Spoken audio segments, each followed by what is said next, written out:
Hello and welcome to 60 Minutes or Less, a podcast from Birthday Cake for Breakfast.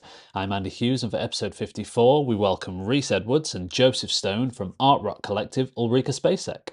Cooler than the other side of the pillow, for over a decade, Ulrika Spacek have been hypnotising audiences with their energetic, often dreamlike aural cocktails that combine elements of post-punk, krautrock, and psychedelia.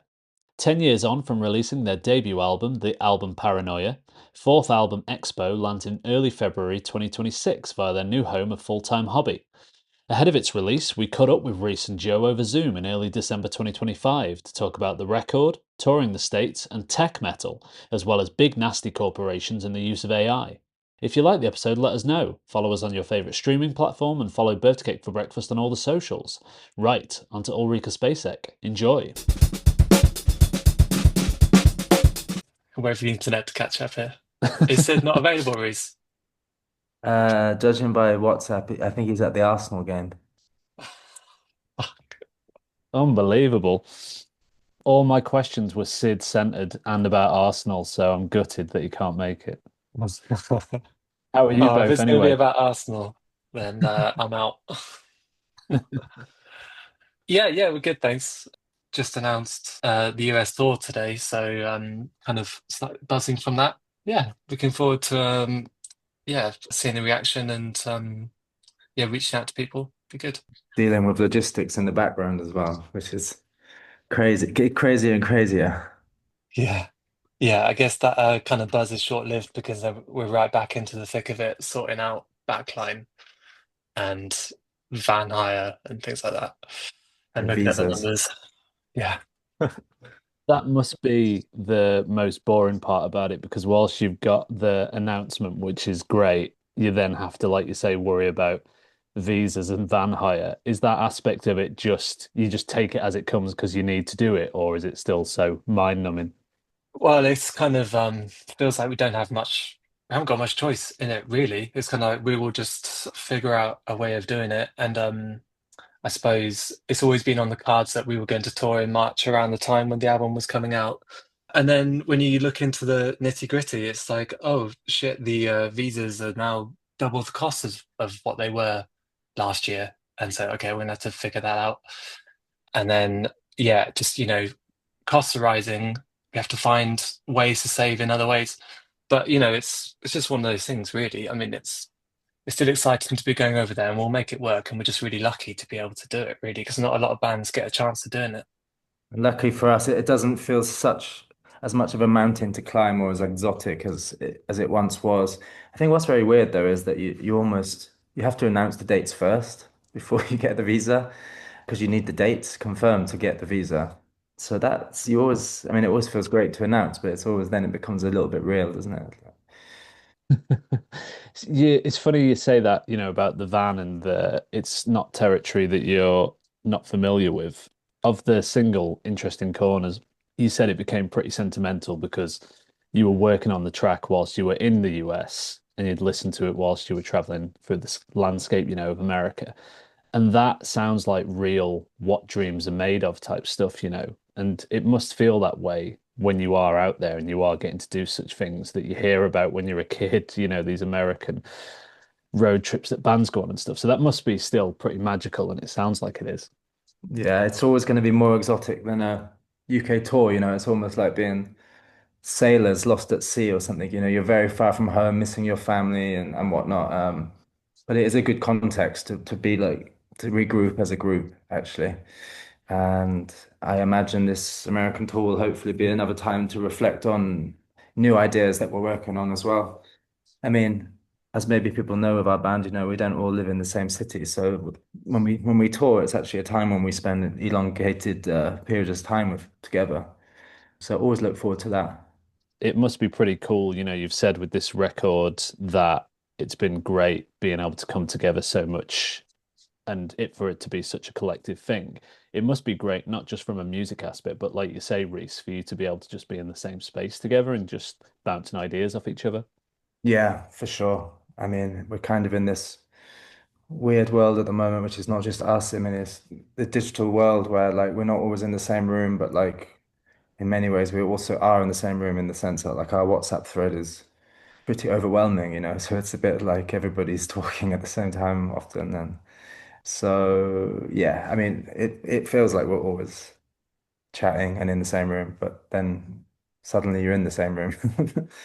Yeah, and I think it's great that it's a good chance to actually share music with each other, and that's something that isn't easily done on WhatsApp, really, sharing like songs and stuff. But at least you're in the van, you've got 8 hour drive ahead of you. People just got so many opportunities to play some new tracks that they've found exciting or something. And yeah, it's definitely sort of eye-opening, and yeah, I think it's great for being creative and looking forward, really, of like where we could go next. And like without that, I don't know, you get in like a yeah, you're in WhatsApp a lot, and then you're just like trying to balance things in your day-to-day life. So at least when you're in the van, you're in your bubble, you're kind of flying along, but like you're in your band world then, like it is just a good way to yeah, just be immersed in it, I find. And also, like being in America, you know, you feel alien at the best of times. So it's quite nice to kind of be so far away from home, but still together. You never feel more British than when you're in, I don't know, Arizona or somewhere. So with this new album, EXPO, I've had it on during these winter months and it will be released in winter. And I'm always interested with records and, when bands are in the production mindset. Do you ever think about records seasonally? Maybe in the sense of when you make it. I mean, I wish that we had a bit more control on exactly when things come out. I don't know. When you've done multiple albums like us, I think you almost actually you have different points of reference. So, I mean, this one just so happens to be that it feels quite right to come out at the start of a year, which weirdly, 10 years after we released our first album, that came out pretty much the same day, like basically early February. And that set us up really well, actually. There's just something about when you're a small band like us that you kind of get music out at the start of the year and then the whole year builds from there. And then on the flip side, we've had records that are kind of, by the time that they've been ready to come out, they've come out early summer and you've missed all the festivals. And, you know, suddenly it's a summer record that doesn't necessarily sound particularly summery and stuff. So I think, yeah, it's usually more of a coincidence, you know, and sometimes that chance can be more beautiful than it being planned. And I would say that it's not really something that we record in like one single session in like the summer or the winter. It's quite drawn out, slowly adding parts over the course of like 4 seasons, really. So like a lot of the bulk of this record was done. It was in Sweden, and it was in, I don't know, it must have been like -12 or something. And it was just, I just remember it being pitch black for pretty much the whole time. And then like we were mixing throughout the summer we've just had. So yeah, I don't really feel it like it's a seasonal thing, really. And like we said, the release date is pretty much out of our hands, really. It feels good on this one is that it's a nice way to start the year, and then you can look forward to festivals, and hopefully you're in a good running for them, and doesn't feel like you're sort of like late to the party or anything like that. So yeah, feeling quite excited about that coming up. And I was interested as well, because I've had it primarily on during these walks in the cold with the dog, and it feels very much like an immersive headphone listen. And similarly, with thinking about records seasonally, do you think much about the listening experience? Like, would you ever go, we're going to make this record as an immersive headphone listen, or would you think like, something that you could chuck on in different environments and such? Is that ever something that you touch upon when you're thinking about the record? I feel like the headphone listen is something that we've always been quite good at, to be honest. And but I think on this record, like our individual production skills and as a whole has just got a bit better. So when it comes to those little layers, it can be a bit more immersive. But I mean, as you said about walking around in the cold, I mean, I do think with this record, without taking into regard of the seasons, but we definitely kind of went for a more cold sound. I think on past records, you know, sometimes we've been playing more with tape, or even if things are recorded to digital, we bounce onto tape and we're trying to get things as warm as possible.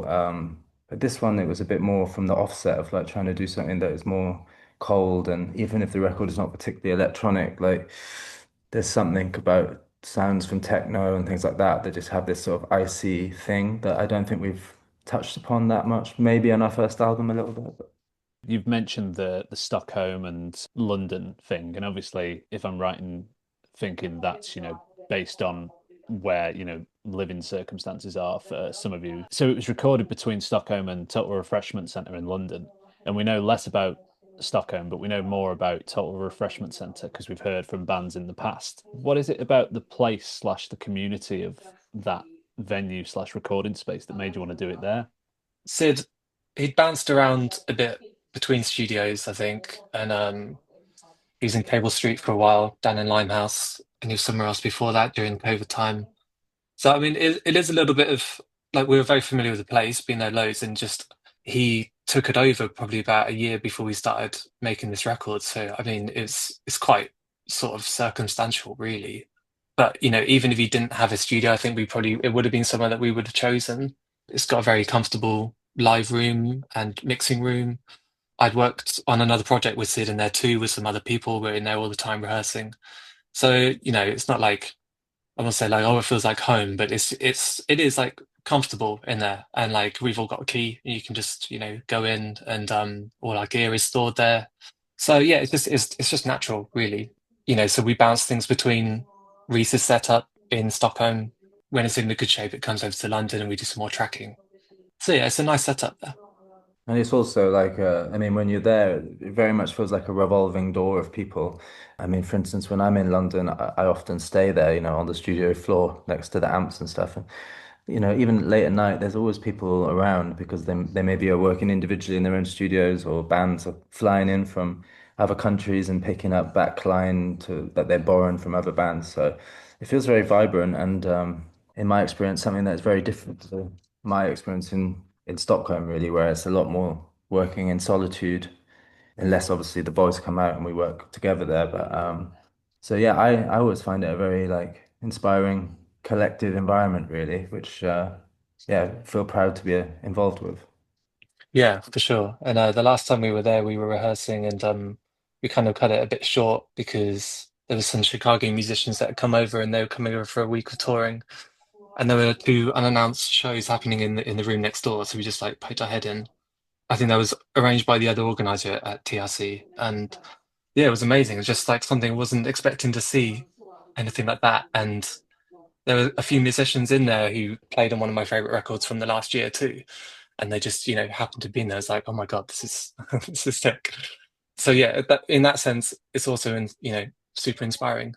Just having like we said, a revolving door of musicians coming in and out. It just feels like a good place. Do you ever have that thing, Joe? You said, you popped your head round the corner and you saw these musicians that had made, performed on that record that you really enjoyed. Do you ever have that in the venue itself, or rather in the studio itself? Those mundane moments where, you might go into the kitchen to make a cup of coffee or something like that, and there's someone in there that you're like, oh, it's whoever, like someone in Snapped Ankles or what have you. Well, yeah, that was a good example because we were doing a production rehearsal for a show, and it was just so long with like plugging microphones in and things like that. And it's just like I feel done with today. I don't want to be setting up like in-ear monitors. I don't want we spend more time setting up than actually like rehearsing that day. And then like you go to the kitchen and then the gig's happening and then you just have like a moment. It's like, oh yeah, this is kind of I guess it's what you do it for, right? But yeah, and in terms of like bumping into people in the corridor, yeah, I guess that does happen. Yeah, there's a few rooms as well, so there's always people like working and stuff. And yeah, like sometimes I have to be a bit quiet in one room because people are mixing in the control room. Yeah, everyone works around each other really well. And how do you find that, that band dynamic and coming together from London to Stockholm? Rhys, you've said just now that it's, you like that working in solitude where you're, in your home base. But how do you, on both fronts, find that, coming back to London and going out to Stockholm and working in solitude and coming together as a group? Yeah, I mean, I like how things kind of contract and expand. And, even though I mean, the journey itself is kind of part of it as well for me. I'm often leaving at 3 a.m. and getting the 6 a.m. flight because it's the cheapest. But there's something about listening to music on the way there and thinking about what we're doing or so yeah, I think yeah, that kind of journey of being in airports and stuff is quite inspiring as well, really. on a personal level, I would love to hang out with my friends more. But as Joe said, I mean, this is what makes touring kind of a bit more of a celebration for us because that's where we can like share music together and connect on a more human, like as in a visceral level, rather than online all the time. I mean, the thing is that we could have kept it the same way that we always did, which was pretty much living in the same house or living in the same street and or in the same area, and things just change around, and I think what we look at is the fact that we've managed to keep it together and still alive, even if it means sometimes being online. And I think we're quite proud of that. I think sometimes the closer we were together, I mean, at one point we were almost touring constantly and living together, and I wouldn't want it that way anymore either. I'm always interested in that sort of dynamic where I know it makes sense for younger bands because it's cheaper, but where you've got to do the mundane stuff like buying toilet paper, but also thinking about council tax and then the record and stuff like that. So how do you both find that dynamic, or rather, Reese, like you say, is it better that you're not in that sort of zone these days? Yeah, I mean, obviously in the past it was almost like the band was a very much a domestic band in that it was recording in the house and I mean trying to negotiate topping up the card, to top up the gas and electricity and things like that. And I remember at one point that like the upcoming tour dates was just like written on the cupboard door just to remind everyone like what was coming up. Yeah, so a lot of nostalgia of that time. Yeah, the fact is everyone has to do mundane things now, and it's just best to do it in private, I guess. I think it was yourself, Joe, who did a feature with us, talking about the last album and talking about going between Stockholm and going to London and such. I heard that, or rather, you said that bits of it were put together in the back of a van whilst you were traveling between shows on compact trauma, whether that's just like little bits or what have you. Was that ever something that occurred this time around? Or was there more of a period of creativity when it came to the previous record? Yeah, good question. I don't think there was anything that happened in the back of a van this time. We've talked about using like a kind of we created a scrapbook a lot for this album. So it was a case of chucking everything in, chopping things up, making samples from them and pitch shifting or and whatever, and then seeing what comes out after in that sense. So there was a lot of like individual work that happened, piecing things together, but it was kind of very much like in our homes really, and we'd like chucking ideas via WhatsApp. And then it was only really once we get like a kind of a frame of where the album is going and a structure of something that we thought, well, actually we could be in a room now and we could actually just play this and just see what happens. I think it's quite a good balance of, I mean, personally, I like having time at home to really dial in a sound. Like if I have my synth there, I can really like take my time on the details of it. But then also like with the first two albums, being in a room together and the spontaneity and just capturing that first take is also great. There's a lot more pressure there. It makes you feel a bit more anxious sometimes. But really, overall, you get some really good stuff from it. So it's a good balance of being, the stuff you can take home, you can look at the details, then also being chucked into the furnace and just hitting record and playing something and see what happens. Yeah, and if you were to see like the sort of progress of the record, it wouldn't just be like this kind of straight line that just goes up. I mean, it'd almost be a little bit like the single cover of our last single, which is like a graph that kind of goes up and down. I mean, in the end, I do seem to remember this album. It was one of the first times where it started quite quickly, and we were like, oh, well, let's try and do it within 1 year. And at the time, we still had visa time left on our American visa, so it was like, oh, maybe we can get back to America. But then once you start getting into the details, I think it took another year. So it almost feels a little bit sometimes that we spend a year tracking and a year fiddling.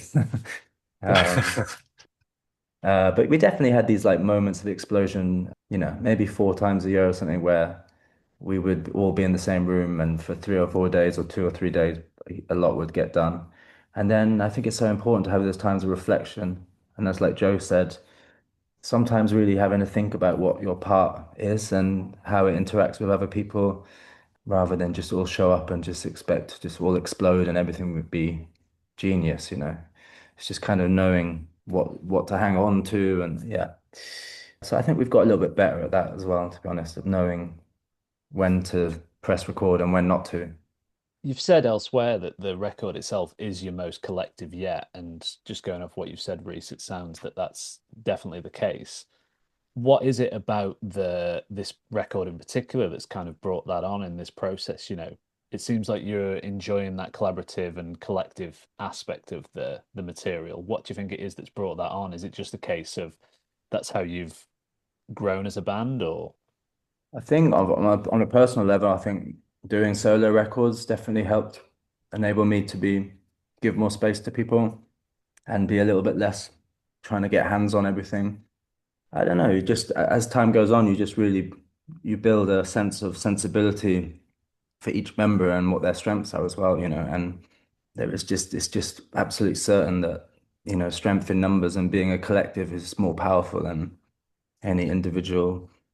And I don't think it was something that, like, from the start was like, oh, let's make our most collective effort. It wasn't theorized like that. It was just that everyone was in a quite proficient place really to be able to do and get the sounds that they wanted to get, if you know what I mean. Yeah, it worked out quite naturally, I thought. The nature in which the way the songs were kind of constructed from the start, it was a lot of like samples were used, and I guess we needed to build a sample library. So it's like, well, everyone just sort of like dig deep, see what you've got like lurking in your hard drives, and find it like maybe came up with some kind of like kooky, fucked up sound like a year ago or something, and then see if we can. I don't know, maybe it works somewhere, maybe it won't. And then you just have like, before you know it, you've got a big bank of sounds and you can manipulate it and you can just see what happens from that. And like after that, by the end you realize that, well, everyone's put in like all this stuff. So actually there's quite a lot from that person, there's one from that person, and you're not keeping tally or anything, but it's just it ends up being it is just like I don't know, everyone's sort of like noisy thoughts from the last few years to sort of piece together, and like trying to make sense of it all. It's worked out like quite well because there's stuff that obviously would never have really got used elsewhere, and then again, you just sort of dig it up and Yeah. put it in someone else's hands, and they can hear something that you haven't heard before, and they just somehow make it work. That's what I've found anyway.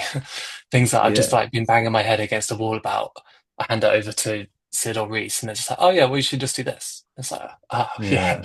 And that's there's right." like there's a real sort of purity in that sort of aimless stuff that that you add one layer and you just don't know where to go with it, and then it just sits there for 6 months.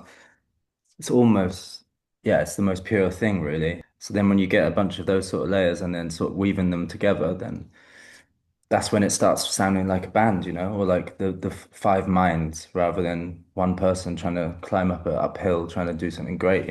So in that sense, I think it very much is having, five people in the same room, but just sometimes that room was Dropbox for us, and it was a messy room. interesting you said that, Joe, lurking in your hard drive, which is a very dangerous thing in the real world, but from a musical standpoint, it's obviously very beneficial for what you guys do. I was interested as well in something you said in it, or rather in respect of the first track on the record, that it featured one of the first things to be programmed on a particular drum machine, and that there was a purity in using this to be the first thing made on a musical toy, or rather a new musical toy. You did a feature for us again around the last album and said there was a piece of kit that you were using that was a bit broken, but it had such a charm and a sound and a fizz that made you love it because it was fragile and it was still warm at the same time. There must be Hmm. such a pleasure in being able to incorporate both into what you're creating. Yeah, yeah, yeah. I know the bit you're talking about as well on that record, because I don't think I'll ever really forget that. And I think that piece of equipment's just broken now, so can't ever recreate it, which just makes it even more kind of special, I guess.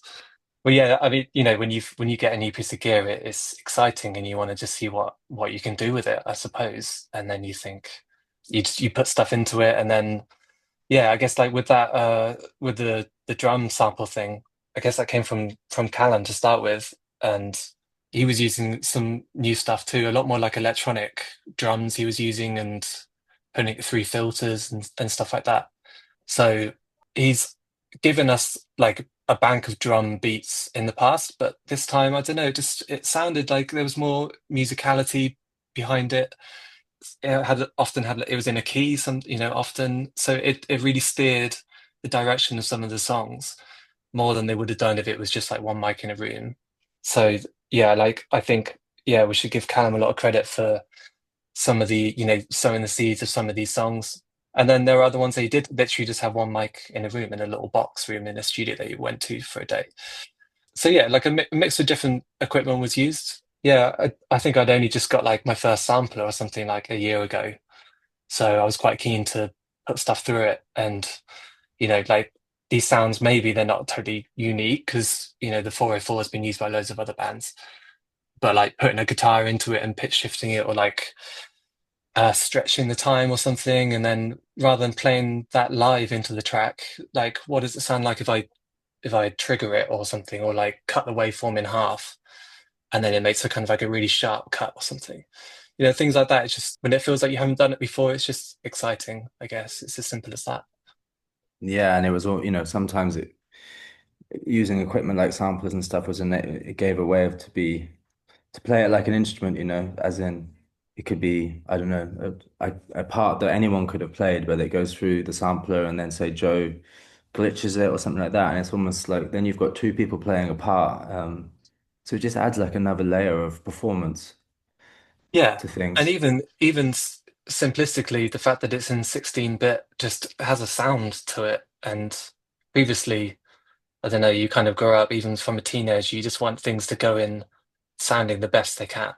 And I think we were we were 16 years old or something, and we like went to like Moloko Studios and just like, this is amazing because the microphones are so great, all the hardware's so great, everything sounds incredible. And now it feels like, well, actually, we're kind of like almost bit crushing this sound, and it's kind of going the opposite direction. And I know that's kind of exciting too. I used a Korg microsampler for the first time a couple of years ago, and that also is quite low bit rate. And just the way that you can play chords and it just pitch shifts it down, it kind of gives this kind of woozy digital something slightly wrong about it, but it just, I don't know, it's just very pleasing to me, I guess. Yeah, I kind of got really sucked into that the last couple of years.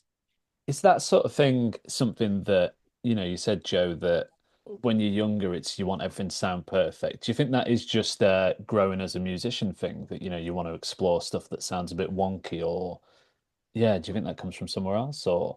Yeah, yeah, for sure. No, I think it just your taste expands, your ears get better. Yeah, I think my taste has definitely got broader over the last, I know, well, quite a while, I guess, like 10 years. Sort of got into jazz a lot more. And there's a lot, it's kind of the way that some instruments are out of tune can just sound really beautiful, and it works for the recording. I don't think I would have really realized that when I was a teenager. And just hearing musicians play their instruments to their limits, like for example, Pharoah Sanders, a lot of his stuff, there's double bass on it, but it's played to the point where it sounds like it's breaking the instrument or something. It's almost like what is this sound that's happening? It does the same thing with the sax too. It's like playing it to the point where the reed is almost breaking. Yeah, no, it's just so cool, I think. I guess that translates into your taste and what you want to make in music, and it's all, yeah, it's just like everything gels together, doesn't it? It doesn't have to be pitch perfect. I think it's also like healthy to go in waves of wanting stuff that is like, I mean, example, for instance, like I think Joe had the same phase. Like, I mean, I was into like Dillinger Escape Plan and tech metal and stuff, maybe just like 6 months before I got into the Velvet Underground. So it's like when you have these waves of, and even with our music, there's like when you look back at your first album or like past work, there's like a naivety and you could say purity that, it's harder and harder to get because you become a bit more proficient at your instrument. But this is why we're saying like when you use new equipment where you're almost like a child again and using it for the first time, that kind of captures that sort of naivety, which is just gold. A friend of mine actually, he my delay pedal broke, and he lent me one of his ones. He got sent it by accident. He didn't want it, and it's a really like high end, high spec delay pedal. But it sounds so perfect. It's just the most expensive, boring pedal I think I've ever used, and it just sounds too good. Will he be offended if you? if he hears that. No, Or no, no, because he didn't want it in the first place. fair enough. So he's like, well, I'm not going to use it, like, So it's very sweet of him to send it down. But like, I just you turn it all the way to the max, and there's just not. It doesn't do anything. There's nothing crazy about it. There's nothing. It doesn't like get your heart going. There's no kind of buzz to it. There's no excitement. I don't know. So yeah, just having gear that just sounds a little bit messed up sometimes is really unique. Yeah, I mean, it's hard to recreate it. I think you remember the players as well that are a bit choppy and a bit all over the place rather than the players who are note perfect and like a lot of those tech metal people, Reese, a lot of those people are perfect in terms of what they, can play. Not so much Dillinger, I'm sure, but like, yeah, it's the rough and ready approach sometimes that does appeal most, isn't it? Yeah, I mean, I think around that time I was working like in a guitar shop with like, loads of metal people and probably getting sucked into it, but it became quite obvious it was more of a sport, than an art. And that's no offense to that type of music, because some of them have become quite successful actually in their metal field. But it's interesting. I listened to your podcast a while ago, and you interviewed Jamie Lenman Oh from yeah. Ruben, because we loved Ruben growing up. Me and Joe are from Reading, and I mean, they had a great sort of, they were around that time, when it was like enjoying tech metal and stuff like that. But I always thought were a great band in that they were kind of half raw, but also quite technically proficient in terms of time signatures and stuff. So I think some of the great bands are the ones that can kind of do both. Dillinger, Velvet Underground.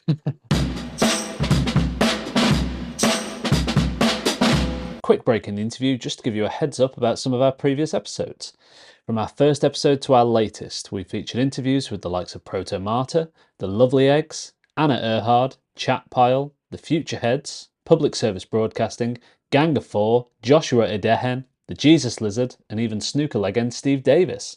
Treat yourself and go back through the episodes. Be sure to tell all your friends and comrades too. Enjoy.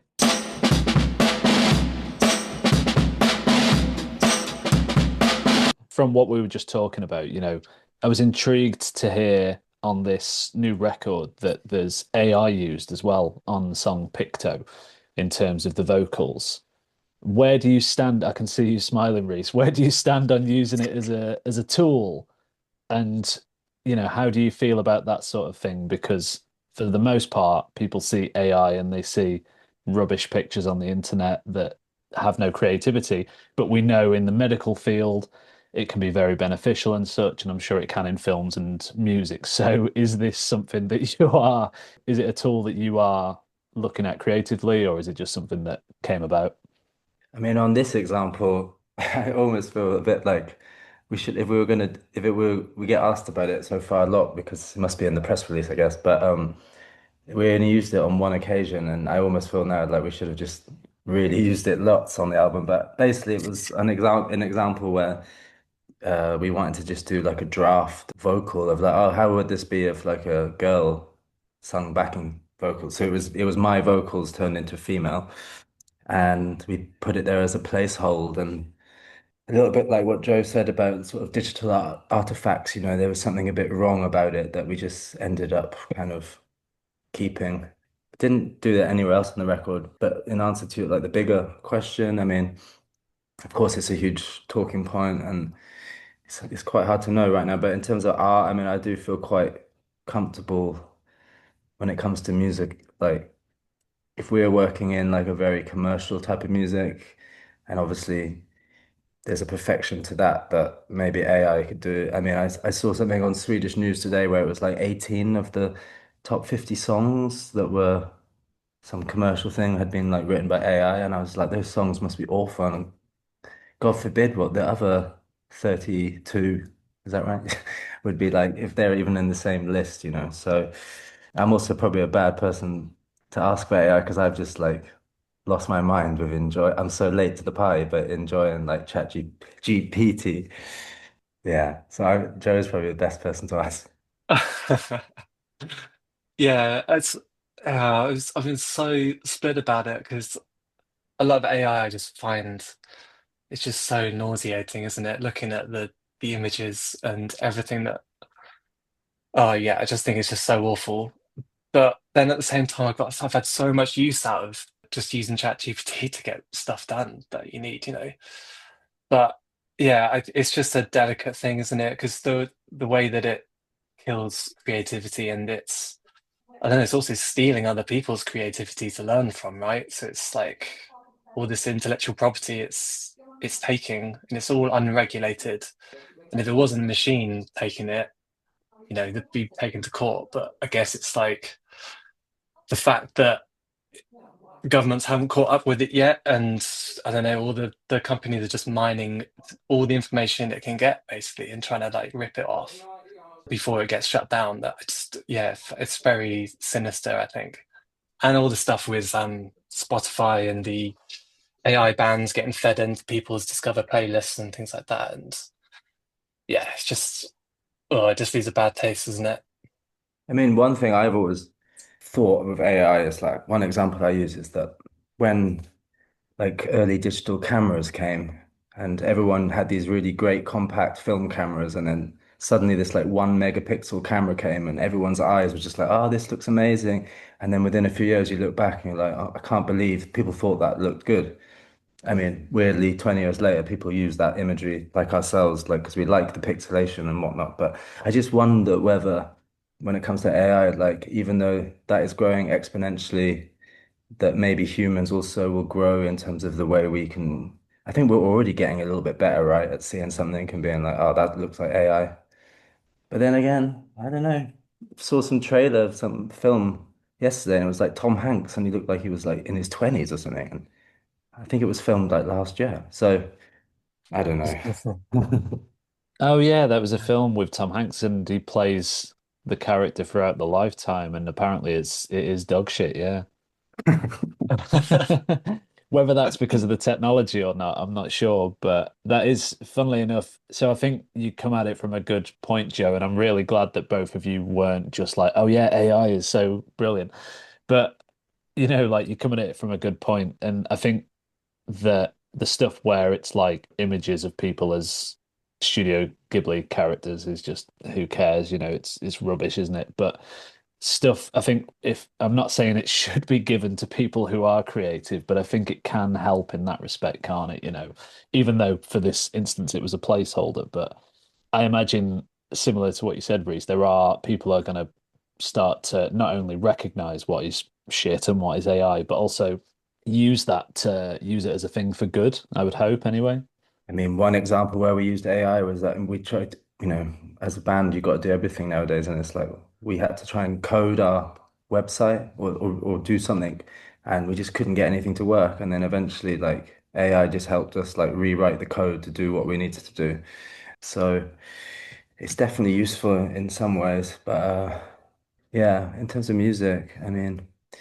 Maybe it's going to be a little, this in the same way that people buy how do you say it? Artisanal bread or something, as in you'll always have like the manufactured cheap sort of stuff, and then there'll always be. I mean, it's a bit crazy to think that in the future that maybe like someone will say, "Oh, this track was mixed by a real person," as if that's like a special thing.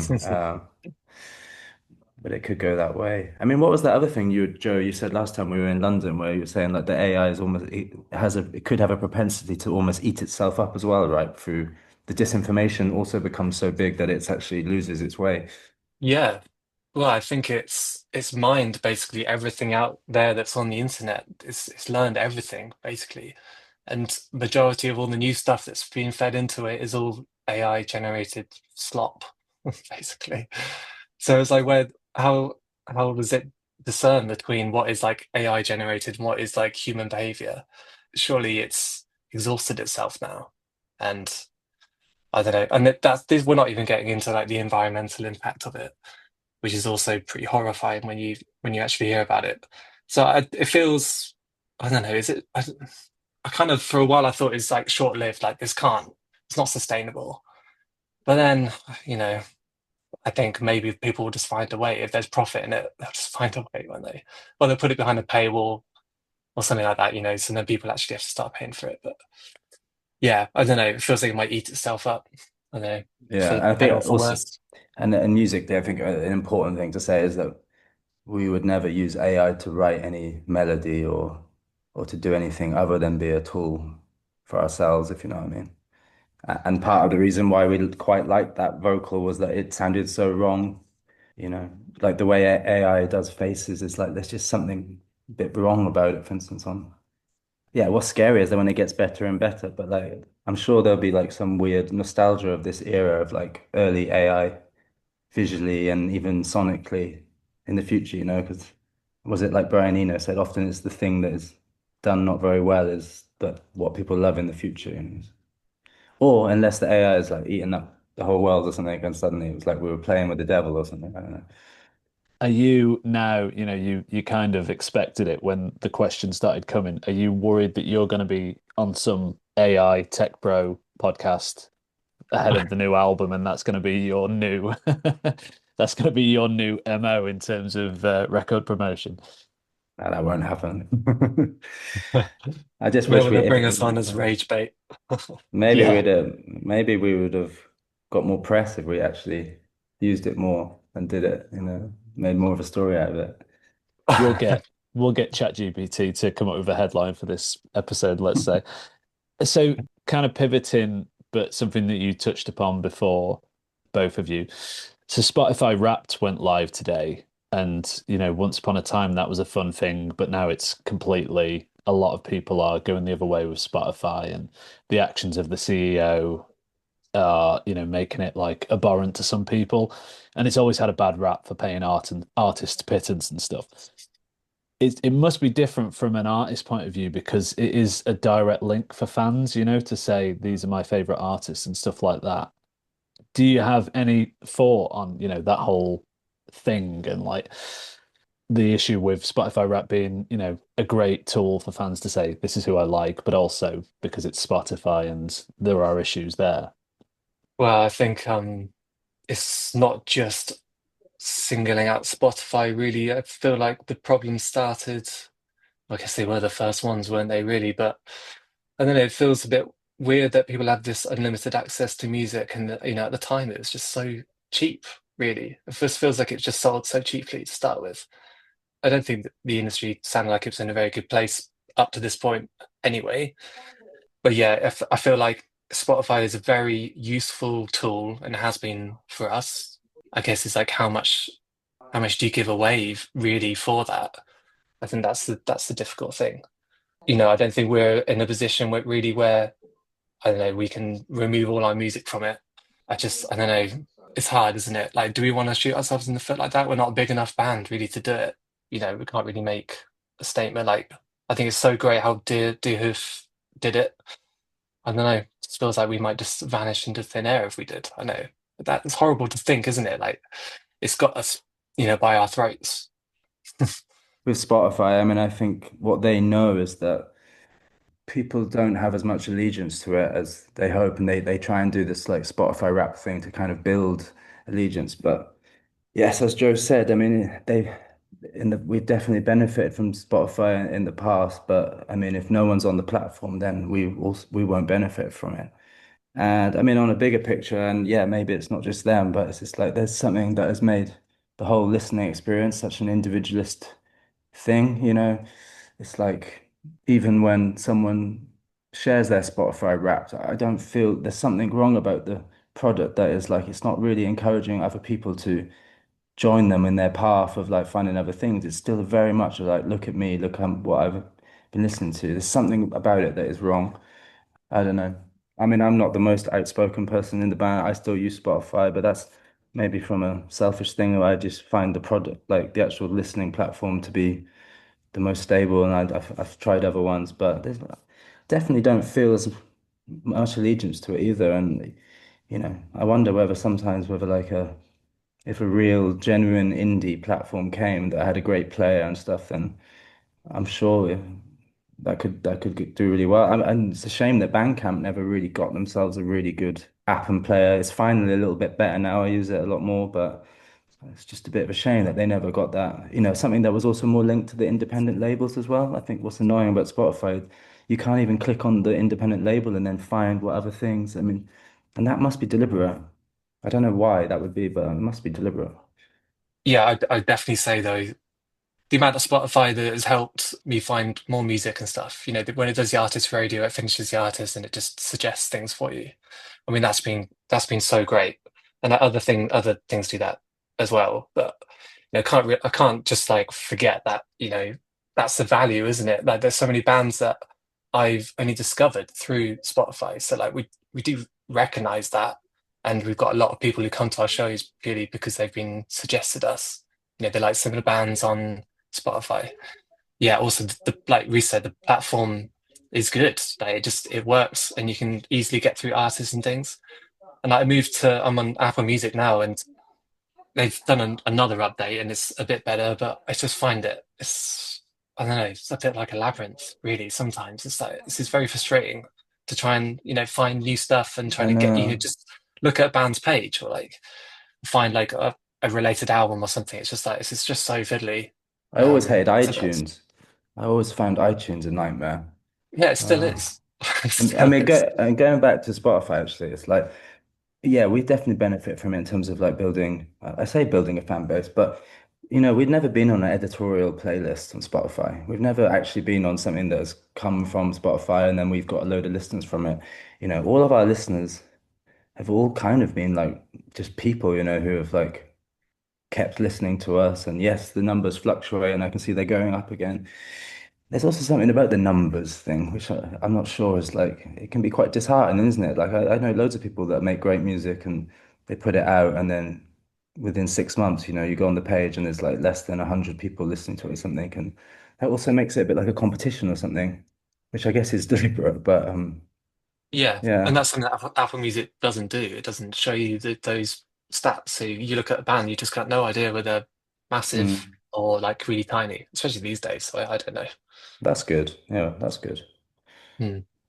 Yeah, I mean, I know many people would say like, yeah, but you got to be like the change that you want to see and whatnot. But and I know there's a lot of onus on bands to make those decisions. But we're also trying to su survive as a band here, and still tour and get our music listened to, get our music out there to people that want to listen. And yeah, I don't know. It's really sad, like you say as well, Reese in particular, that the album can have so much listenership, and then within like 6 months, or I wouldn't even think it would be that much, to be honest. I'd think it'd be like 2 months. People just drop off, and I think that comes also back to what you said, Joe, about that it's all there, isn't it? Which makes it so even when you decide that you're going to get the tram to work or whatever, and you're like, what shall I listen to today in the world? And you can't think because everything's there. It's too much choice. But yeah, it's a very difficult conundrum, isn't it?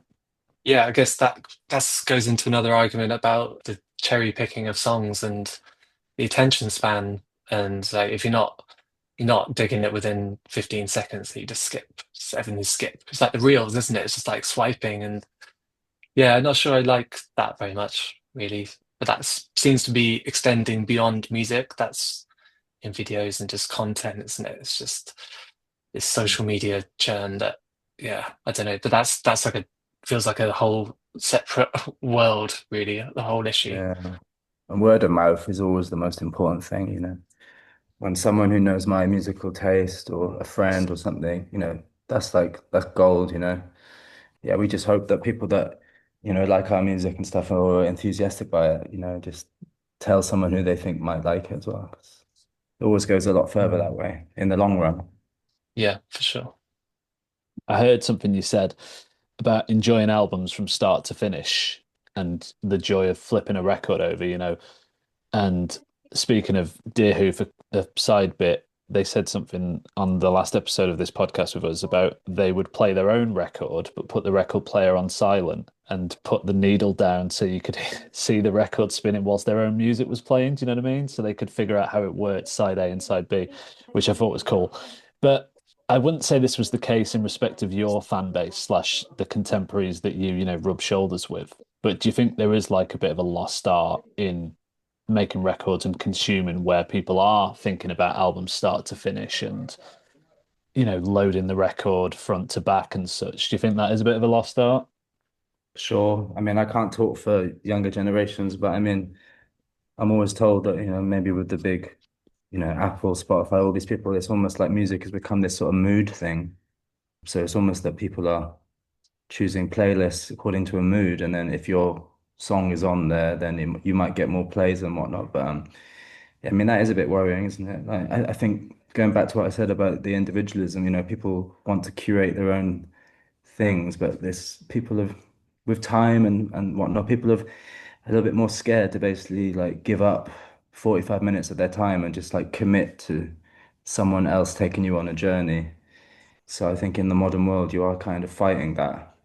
But then on the flip side, I mean, in the same time, I know people kind of got into those long form podcasts, didn't they? So there was actually an act of like, for 3 hours, I'm just going to put this on. So I think there's always a space for it.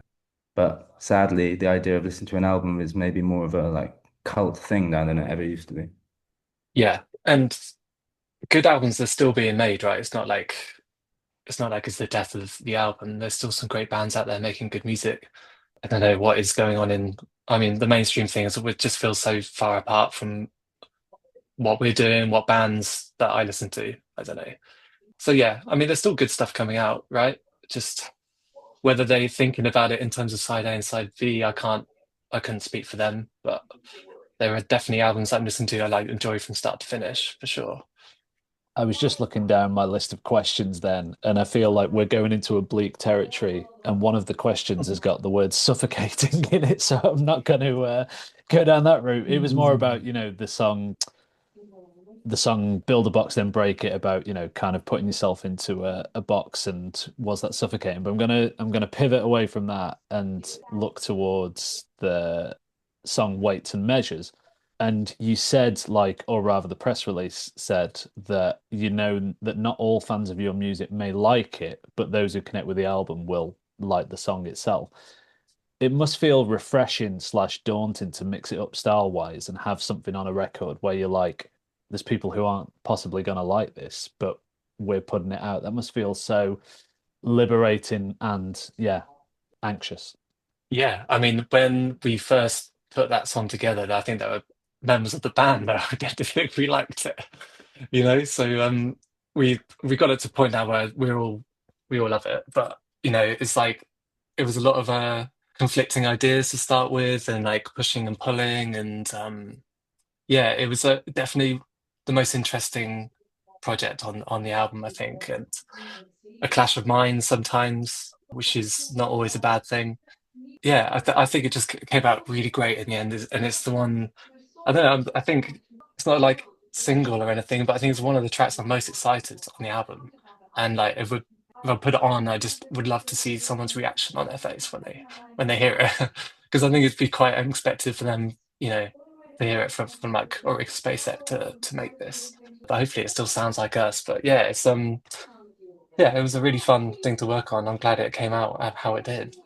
And the beauty, obviously, is that making albums rather than individual songs is that it has its place on the record, and that's what I mean, or we meant in the press release, as in, like, by the time you get to that point in the album, you'd like to think that those who are enjoying the album are going to enjoy it, and maybe those who are not enjoying it, maybe that's the time for them to turn it off, so they can shut the door on their way out, sort of thing.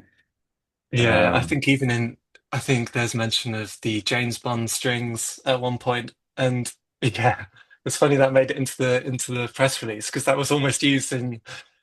It was almost like derogatory the way we were saying it. It's a bit like we're laughing at ourselves, like we've got this bit that sounds like Is that James actually Bond in in the it. press?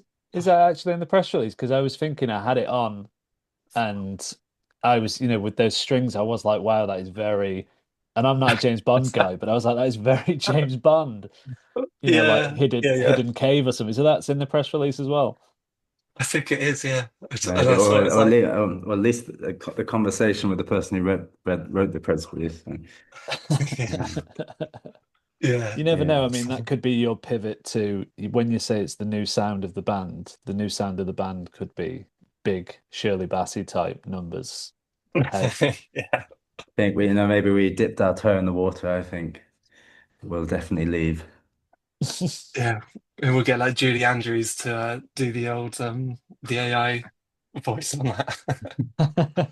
I'm I'm really looking forward to the next phase of the AI band. I think you guys are really Flying gonna, the yeah. flag. I don't want to take up the rest of your evening, but I was just going to finish on it being 10 years of the debut record, and Rhys talked a bit about it at the start. It'll be 10 years by the time this goes out. Is it something that you ever look back on, and do you have particular memories of that time, or as a band, are you kind of like, pressing on? It's interesting. I mean, I think for a while in those 10 years, there was definitely some sort of nostalgia for that first 2 years because there is something about when you come out with a new album, or we did two basically very quickly, and there's this kind of effortless sort of feeling of like nothing can stop you and everything is easy. And then as you settle in and then you start making multiple records, then you start becoming a bit more self-aware about your past work and trying to, one way, be different from it, but also not stray away too far and stuff. And then it just so happens to be, I think this is really a record where it feels like a bit of a new chapter for us, actually. And I don't really think about the first two records very much at the moment. And it just so happens to be it's 10 years. So that feels quite refreshing, really. Like, I mean, we're proud of those initial records. They definitely got our name out there quite quickly and stuff. Yeah, don't really feel like they're in our heads very much anymore, which feels, yeah, quite good actually, quite healthy.